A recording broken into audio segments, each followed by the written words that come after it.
안녕하세요. CTS 두란노 성경교실 시청자 여러분, 주님 안에서 문안 인사드립니다. 저는 횃불 트리니티 신학대학원대학교 총장 김윤희입니다. 지금 하박국을 강의하고 있는데요. 1장이 끝났습니다. 여러분 혹시 1장 놓치신 분들은 찾아서 이렇게 들어가 보시면 1장이 잘 2번에 걸쳐서 설명이 돼 있어요. 하박국 1장은 어떻게 돼 있다 그랬죠? 하박국이 질문했어요. 그리고 하나님이 응답하십니다. 하나님 왜 이렇게 강포한 사회를 그냥 두십니까? 그러니까 하나님이 나 그냥 두지 않아. 내가 더 강포로 이 강포한 사회를 치리할 거야 라고 대답을 합니다. 그러니까 2장에 와서 하나님이 하박국이 뭐라고 하냐면 질문 또 있어요 라고 이제 질문을 또 할 겁니다. 그럼 하나님이 거기에 대해서 또 응답을 해 주실 거예요.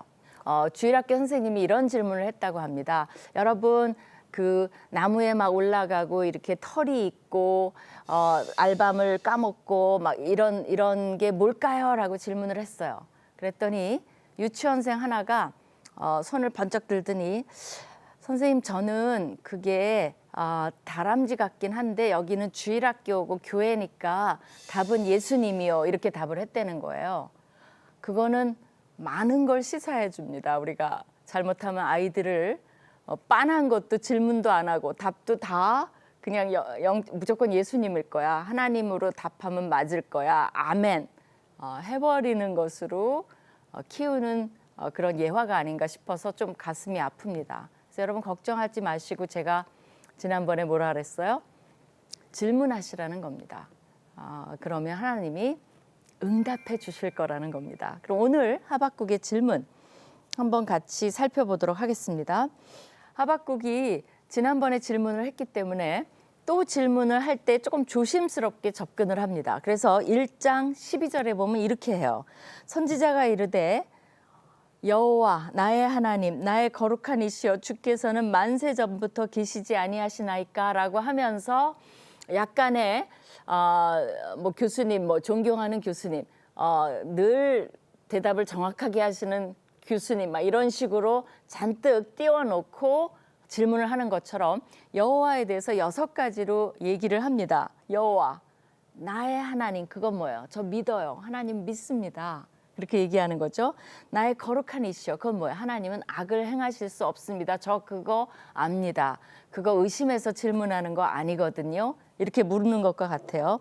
주께서는 만세 전부터 계시지 아니하십니까? 우리가 사망에 이르지 아니하리이다. 하나님이 우리를 지키시기 때문에 아무 때나 우리를 사망에 이르게 하지 않는 거 알고 있습니다. 그러면서 여호와여 주께서 심판하기 위하여 그들을 두셨나이다. 반석이시여 주께서 경계하기 위하여 그들을 두셨나이다. 하나님이 무엇을 하시든지 하나님은 거룩한 심판을 하실 거고 또 반석이신 하나님 우리가 늘 든든히 설 수 있는 하나님이시지만 또 경계하기 위해서 훈육하기 위해서 이런 일을 하신다는 거 알고 있습니다. 그래도 질문 있거든요 라고 이제 시작하는 것과 마찬가지예요. 1장 13절을 보시겠습니다. 주께서는 눈이 정결하심으로 악을 참아 보지 못하시며 패역을 참아 보지 못하시거늘 이제 시작을 해요. 질문을. 그러니까 하나님 다시 한번 또 얘기하는 거예요. 눈이 정결하신 분이고 악을 참아 보지 못하시는 분이시고 또 패역을 참아 보지 못하시는 분이라는 거는 제가 확실히 압니다.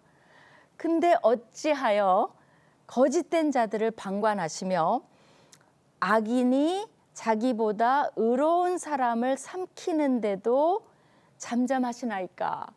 그건 뭐냐면 아니 이쪽이 악한 건 알겠는데 그래도 이쪽 악한 것보다는 이쪽이 더 나은데 이 악한 사람이 이 의로운 자들을 삼키는 거를 어떻게 그렇게 하실 수 있습니까? 라고 묻는 거예요. 14절에 보시면 주께서 어찌하여 사람을 바다의 고기 같게 하시며 다스리는 자 없는 벌레 같게 하시나이까? 라고 질문을 해요. 왜 이 질문이 나왔냐면 지난번 질문에 대한 답이 우리 사회가 악하니까 하나님 어떻게 해보세요라고 하니까 내가 어마어마하게 악한 자들을 들어서 이거를 치겠다라고 하니까 이제 하박국은 뭐라고 얘기하냐면 어떻게 그거는 또 아니지 않겠습니까? 어떻게 사람을 바다의 고기같이 이렇게 놔두시고 또 아무 그 다스리는 자 없는 벌레같이 놔둬서 마구 그러니까 벌레나 고기들 마구 잡잖아요. 벌레도 마구 때려잡잖아요. 어떻게 사람을 그렇게 하실 수 있겠습니까? 라고 조심스럽게 하박국이 질문을 하는 겁니다. 왜냐하면 하나님 답이 이해가 안 가요. 굉장히 뭔가 거룩한 일을 하실 줄 알았더니 악한 도구로 바벨론을 쓰시겠다는 거예요. 여러분이 하나님의 도구가 된다는 것을 너무 기뻐하지 마세요. 때로는 악한 도구도 도구가 됩니다. 그러니까 내가 지금 악한 도구로 쓰이는 건지 의로운 도구로 쓰이는 건지를 보셔야지 난 하나님의 도구가 됐다고 다 기뻐할 건 아니라는 게 뭐냐면 바벨론도 하나님의 도구가 될 수 있기 때문에 그렇습니다. 그러면서 이제 더 본격적으로 질문으로 들어가는 거죠. 그 15절 뭐라 그랬냐면요. 1장 15절입니다. 그가 낚시로 모두 낚으며 그물로 잡으며 투망으로 모으고 그리고는 기뻐하고 즐거워하여. 이제 하나님이 허락하시니까 어때요? 막 고기를 막 잡는 거예요. 투망으로 모으고 낚싯대로 잡고 낚시 잡아본 분들은 뭐 그게 막 상상이 가시죠. 사실 신나죠. 그러니까 그들도 어때요? 너무 기뻐하는 거예요. 야, 어장이 풍부하다. 근데 그들은 또 어떻게 하냐면 그물에 제사하며 투망 앞에서 분향하오니 이는 그것을 힘입어 소득이 풍부하고 먹을 것이 풍성하게 됨이니이다. 이게 무슨 말이에요? 이들이 투망으로 그물로 막 고기를 잡다 보니 뭘 생각한 거예요?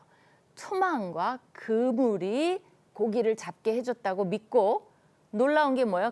그물과 투망에 제사해요. 그물과 투망을 섬겨요. 놀랍죠? 근데 그렇게 한다는 거예요. 그들 앞에서 분향하고 막 그러면서 그것을 힘입어서 자기 소득이 풍부해졌다라고 믿는 자들이라는 거예요. 그가 그물을 떨고는 17절입니다. 그물을 떨고는 계속하여 여러 나라를 무자비하게 멸망시키는 것이 옳으니까라고 대답을 하는 거예요. 이제는 하박국도 바벨론이라는 나라를 본격적으로 받아들이는 겁니다. 그들이 그렇게 마구잡이로 잡고 그들을 보면 유다보다는 훨씬 나쁜 민족인데 그래도 유다는 혼합 종교라서 우상도 믿지만 또 하나님도 믿는데 이들은 아예 뭐 대놓고 그물에게 분향하고 그 다음에 뭐 계속 여기저기 다니면서 어장마다 다니면서 다 고기를 긁어 모으는 그런 사람들을 여러 나라를 무자비하게 멸망시키는 그런 것들이 옳은 행위입니까? 바벨론이 그렇게 해도 됩니까? 라고 질문을 하는 겁니다. 하박국이 이거는 아니지 않습니까? 왜 더 악한 자들을 사용하려고 하십니까? 라고 이제 질문을 딱 했어요. 그러면 이제 2장이 시작되는데 여기에서부터는 하나님이 이제 아직 답은 안 하세요. 그러면서 하박국이 하나님의 답을 간절히 기다리는 모습을 묘사를 합니다. 그래서 하박국 2장 1절을 한번 보시겠어요? 뭐라고 하냐면 내 파수하는 곳에 서며 성루에 서리라. 이건 뭐냐면 비유예요. 파수꾼이 성루에서 적이 오는지를 살피는 장면이에요. 이걸 보고 어떤 사람이 하박국이 파수꾼인가? 그건 아니에요. 비유를 하는 거예요. 적이 오는지를 간절히 이렇게 보는 것처럼 내가 내 파수하는 곳에 서며 성루에 서면서 응답을 기다리겠다는 거예요. 그러면서 그가 내게 무엇이라 말씀하실는지 기다리고 바라보며 나의 질문에 대해서 어떻게 대답하실런지 보리라 하였더니 파수꾼은 열심히 적이 오는지 뚫어지라 보는 것처럼 하박국도 하나님의 응답을 열심히 기다리겠다는 표현을 합니다. 간절하다는 거죠. 2절에 보면 2장 2절입니다. 여호와께서 내게 대답하여 이르시되, 드디어 이제 하나님이 기다리는 하박국에 대답을 하세요. 너는 이 묵시를 기록하여 판에 명백히 새기되 달려가면서도 읽을 수 있게 하라. 이건 뭐예요? 여러분, 달려가면서 막 읽으려면 글씨가 뚜렷해야 되죠. 명확해야 되지. 대강 흐리게 쓰면 안 보여 이렇게 될 거 아니에요? 그러니까 하나님이 그만큼 뚜렷하게 기록을 하라는 거예요.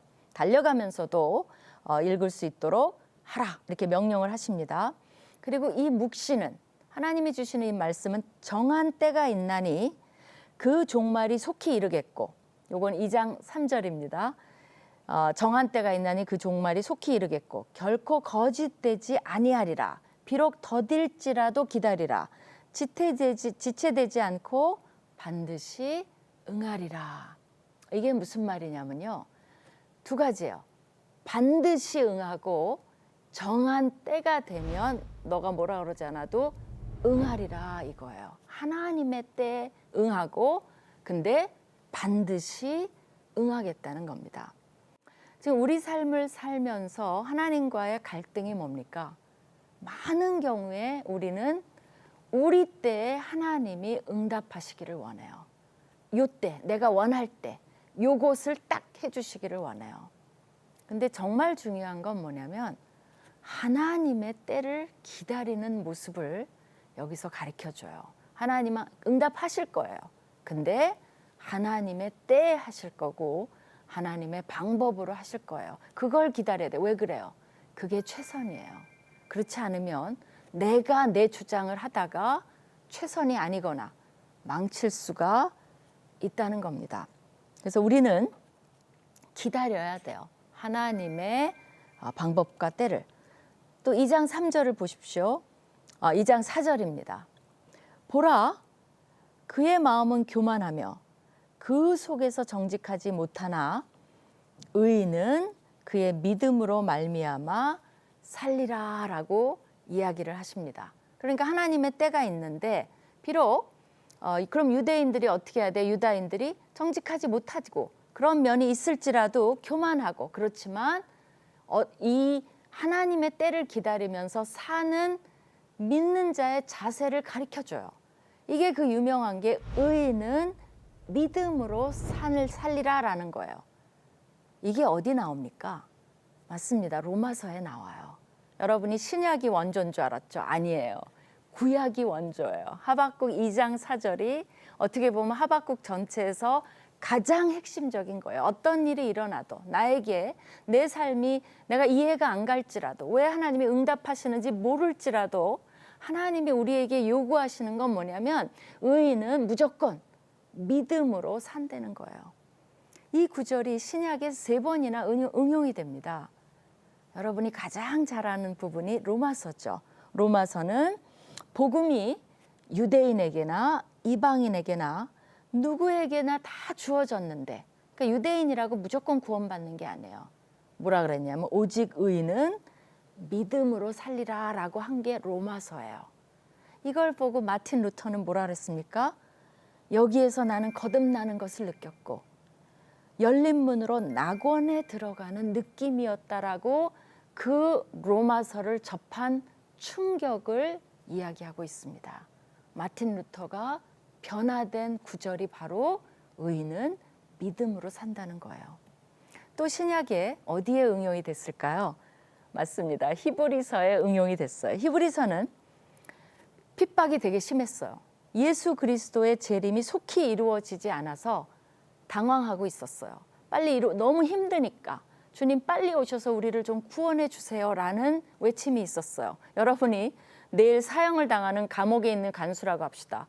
그러면 억울하게 이제 그 믿는 자로 감옥에 있어요. 내일 사형을 당해요. 그럼 오늘 밤 기도가 뭐예요? 주님 속히 오시옵소서. 근데 오늘 밤 오시옵소서, 이런 게 되겠죠. 히브리서에서 교인들은 너무 힘들었어요. 그래서 거기서 준 위로의 말씀이 뭐냐면 나의 의인은 핍박을 받아도 믿음으로 살아라 라는 것이 히브리서의 응답입니다. 그 다음에 또 한 군데가 나옵니다. 어딜까요? 여러분이 아시나 한번 맞춰보세요. 맞습니다. 갈라디아서예요. 갈라디아서에서는 율법이냐 행함이냐 거기에 싸움이 있었어요. 율법을 행함으로 의롭게 되지 못하고, 그럼 율법으로 의롭게 된다라고 막 유대인들은 주장을 해요. 율법이나 행위가 아니라 뭐라는 거예요? 답이. 의인은 믿음으로 의롭게 된다는 거예요. 의인은 믿음으로 살아야 된다는 거예요. 이 하박국의 유명한 구절이 신약에 3번이나 이렇게 다양하게 쓰였습니다. 그럼 하박국에서는 뭐예요? 하나님이 어떻게 하든 너희들의 자세는, 너희들이 설사 바벨론으로 끌려가더라도 너희들이 할 거는 지금 뭐냐면 믿어, 신뢰해. 하나님을 믿음으로 우리가 살아야 된다는 것을 가르쳐주고 있습니다. 너무 멋지죠? 하나님이 그런 답을 주셨어요. 그러면서 하나님이 더 놀라운 답을 주십니다. 왜 나를 믿어야 되냐면, 좋아, 강포 니네가 한데 내가 더 강포로 너희를 심판했어. 그렇지만 그러면 이 더 강포한 자들을 내가 하나님인데 가만히 둘까? 아니야. 이 더 강포를 더 강포로 심판할 거야. 그렇기 때문에 너희가 나를 믿고 의인이 믿음으로 살면 언젠가는 이 강포한 자들도 자기 때에, 하나님의 정하신 때에 심판을 할 거란다라고 하박국에게 말씀하고 계세요. 그러면서 하나님이 이제 교만한 자들을 다루시는 모습이 나옵니다. 이거를 조롱의 시라고 얘기해요. 그들이 어떤 남한테 한 것을, 하나님은 눈에는 눈, 이에는 이, 이건 하나님의 법칙이에요. 그들이 남한테 한 거, 악하게 한 거, 그런 거 다 갚으시겠다는 겁니다. 그렇기 때문에 교만한 자들을 다루시는 그 조롱의 시가 나옵니다. 그래서 이제 그거를 한번 살펴보시겠어요? 2장 5절을 보시겠습니다. 그는 술을 즐기며, 그 악한 자들이죠, 바벨론. 그들은 술을 즐기며, 왜 즐겨요? 그냥 술만 마신다는 얘기가 아니야. 자축하는 거예요. 자기네가 얼마나 위대한가. 그리고 자기네가 얼마나 대단한 일을 했는가. 사실은 하나님의 도구로 하나님이 그렇게 해주신 거죠. 왜? 악한 나라들을 심판해야 되니까. 그래서 사용하신 건데 그걸 알지 못하고 자축하면서 그들은 술을 즐기며 거짓되고 교만하여 가만히 있지 아니하고. 교만하다는 것은 이 풍선이 부풀렸다가 터지기 직전이라는 말이에요. 그래서 이렇게 뭔가 건드리면 막판에 팍 터지는 것처럼. 그러니까 교만한데 자기네가 터질 걸 모르는 거예요. 잔뜩 부풀었어요. 그러면서 가만히 있지 않아요. 스월처럼 자기의 욕심을 넓히며, 또 그는 사망 같아서 족한 줄을 모르고 자기에게로 여러 나라를 모으며 여러 백성을 모으나니. 이게 뭐냐면 악한 사람들도요, 가만히 있지 않습니다. 그들도 어마어마하게 부지런히 살아요. 뭘 하기 위해서? 악함을 넓히기 위해서, 자기의 세력을 확장하기 위해서, 더 많은 부를 모으고 더 많은 어떤 과실을 위해서 악한 사람들도요, 어떻게 보면 선한 사람들보다도 더 열정적으로 산다는 거예요. 이 바벨론 사람들도 가만히 있지 않고, 스월이라는 것은 죽은 사람이 내려가는 거거든요. 죽음같이, 죽음처럼 막 그런 그 어두운 세력으로 자기의 욕심을 넓히며, 그는 사망 같아서, 죽음 같아서 족한 줄을 모르고 자기에게로 여러 나라를 모으고 여러 백성들을 모은다는 거예요. 그 욕심이 한두 끝도 없는 백성이 바벨론 백성이라는 걸 하나님이 알고 계세요. 그들을 이제 치는데 그들이 이제 유다까지도 쳐온다는 거죠.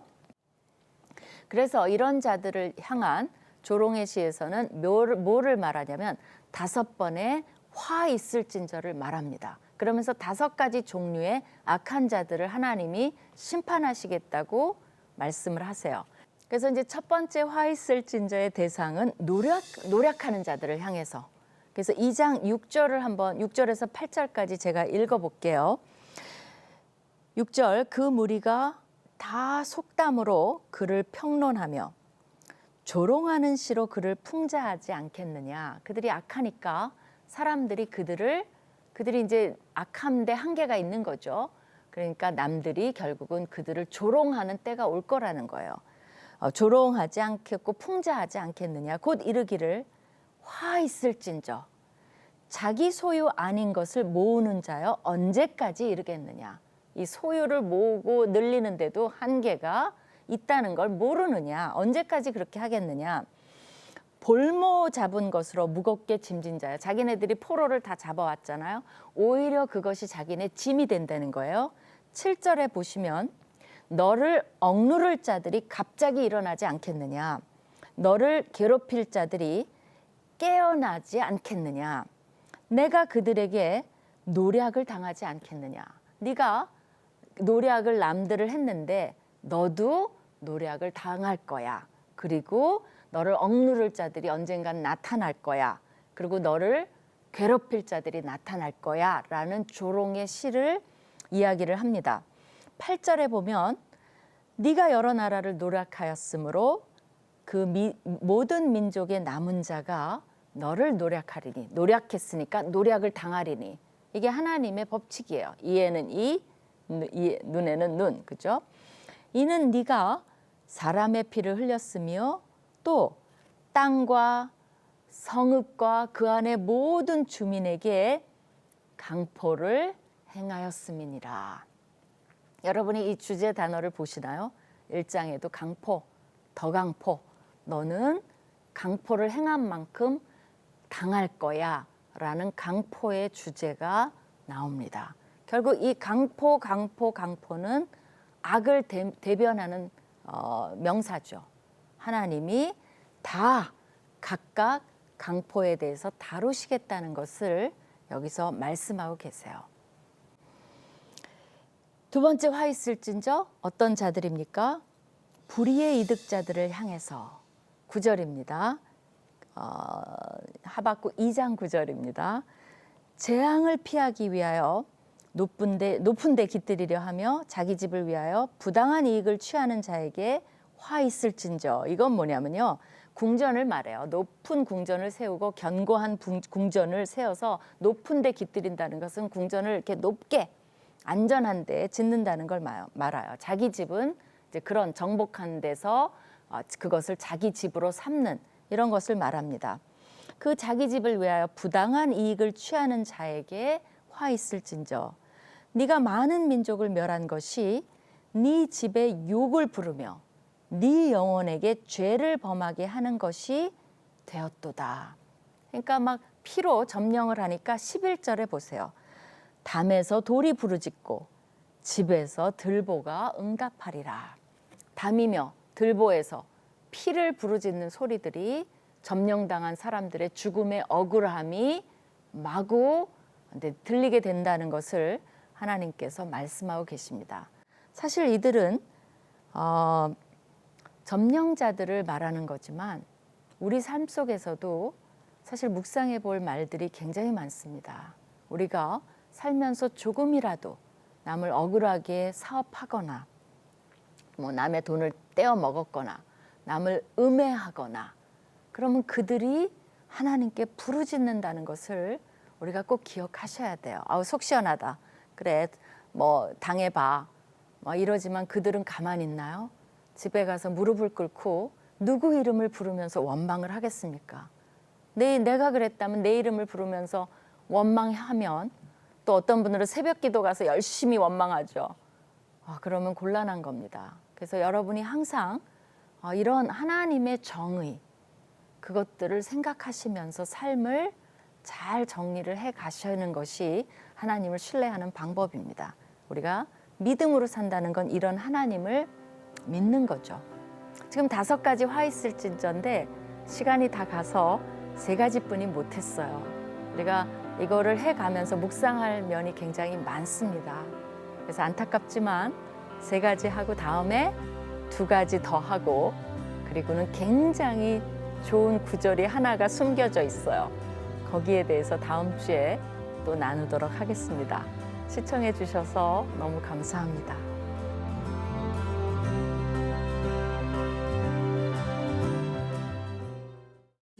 이 프로그램은 CTS 방송가족의 사랑과 후원으로 제작되었습니다. 후원전화 02-6333-1003번, ARS 060-808-1004번으로 전화주세요.